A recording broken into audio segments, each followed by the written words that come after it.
Retirement plans, they can be one of the most confusing tools in the toolbox as it relates to financial planning.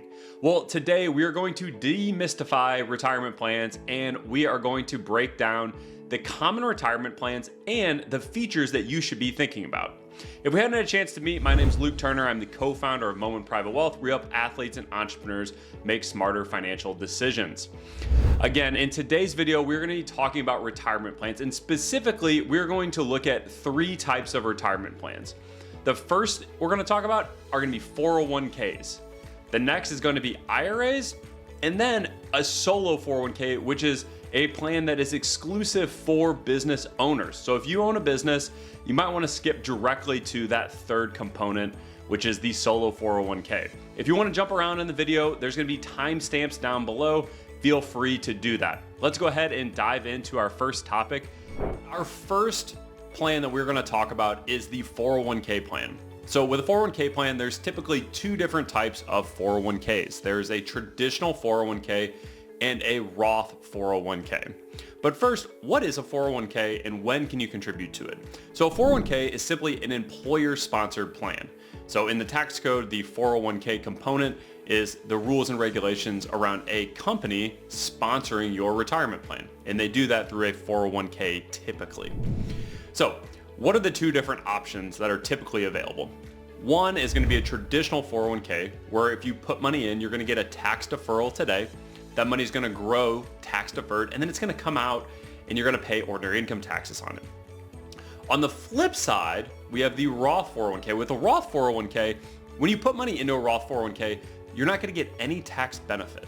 Okay, so if you put money in there, no tax benefit today, but it's going to grow completely tax-free and it's going to come out tax-free in retirement.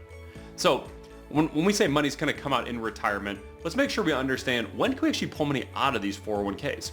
So it's really important to understand that any money you're putting in here, you typically cannot touch until 59 and a half. So at 59 and a half, the government says you are officially retirement age.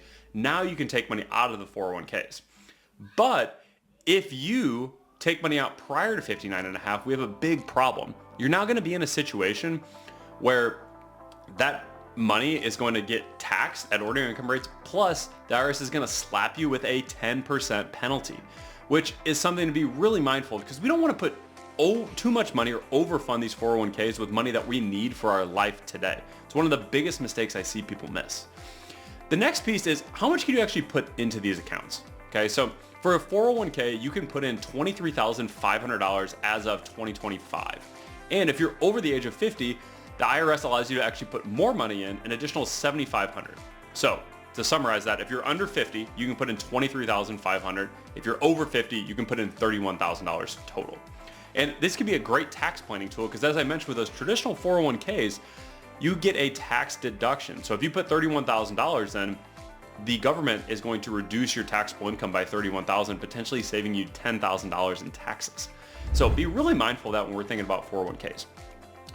The next piece on 401ks that we need to be thinking about are the company matches. So a company match is something we call free money. And it's where the company is typically required, if it's a safe harbor plan, that they have to contribute some money to your 401k. It's either a 3% non-elective contribution, meaning you don't have to contribute anything and they're just going to give you 3% into your 401k, or you have to put in 5% to get that match. Okay, so make sure that you're contributing that 5% in order to get the free money match for the 401k plans. So that's everything you need to know about 401ks. Now let's talk about IRAs.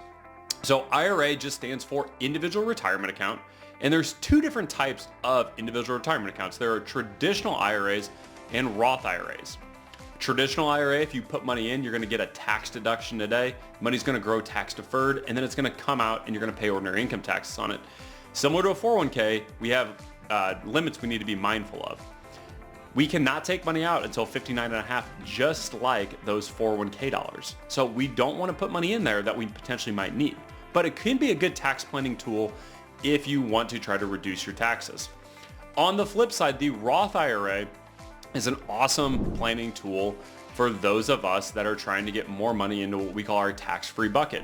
We can put money into our Roth IRA And that money, we're not gonna get a tax benefit today, but it's gonna grow tax-free and it's gonna come out tax-free in the future.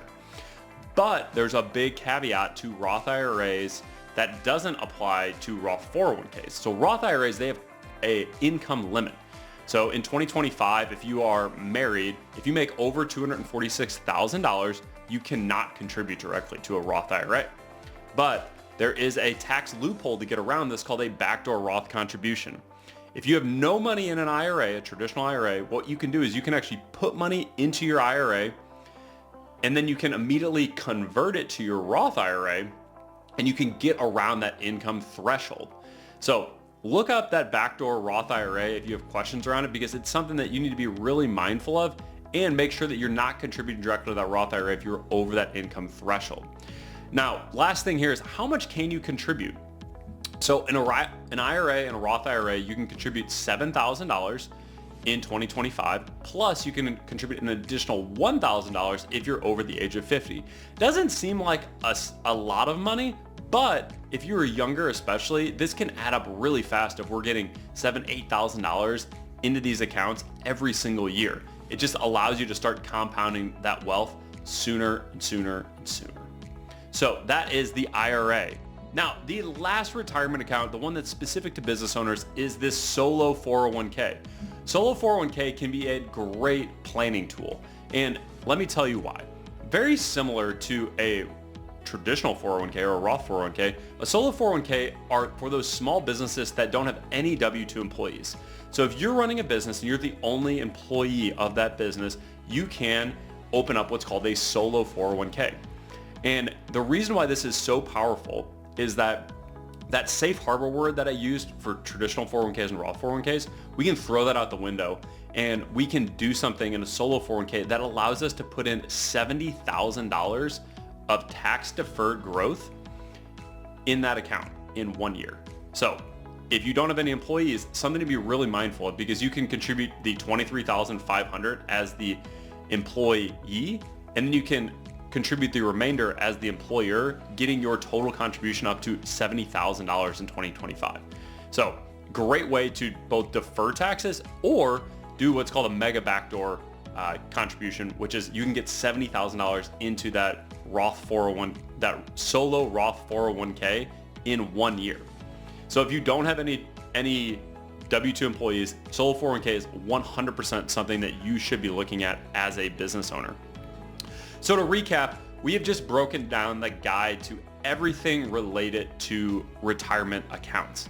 But there was a lot of things that I talked about that were related to taxes. And if you want to learn more about taxes, check out the video below where I talk about all the different changes that the IRS made moving into 2025 as it relates to taxes, and probably is something that you should watch if you want to pay less in taxes. If you haven't already subscribed, please subscribe to the channel. We're going to be putting out more videos just like this one.